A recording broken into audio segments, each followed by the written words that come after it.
Okay, so we're going to start with question 1.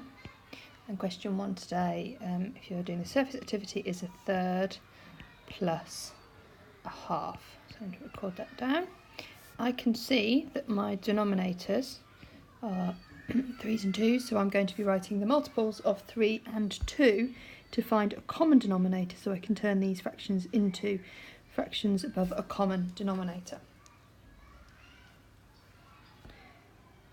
So starting with 3, 6, 9, 12, and I'm going to stop there, and then I'm going to do 2, 4, 6, and I'm going to stop there because I've already spotted that I have a common denominator here. I'm now going to bring my fraction, my third, over here into my workings out column and do a third.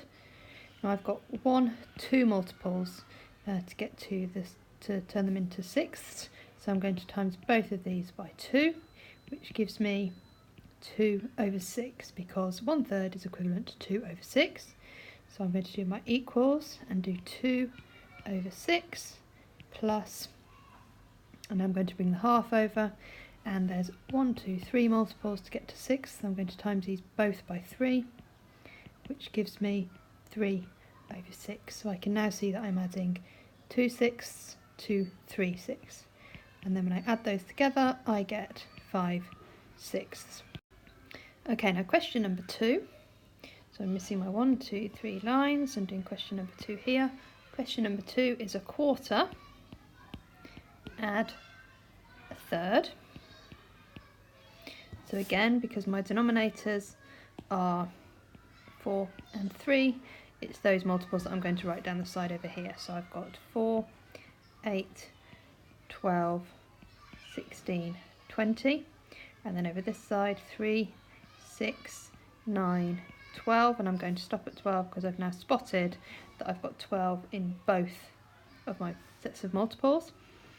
So for my quarter, 1/4, and then 1/3.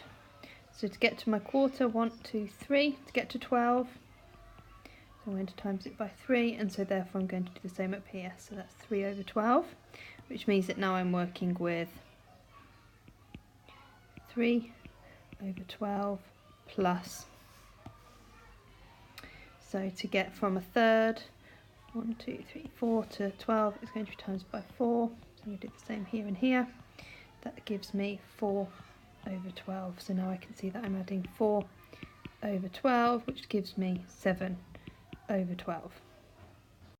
Now question number 3, I can see again is actually 3/4, so I'm working with quarters again, plus 2/3, and so I'm working with thirds again. So straight away I can see that I'm going to be rounding them, I'm going to be moving them both onto 12ths as the common denominator. So that will become something over 12 plus something over 12. So I have got 3 over 4, in fact I'm going to do this up here, I've got a bit more space, 3 over 4 times by 1, 2, 3.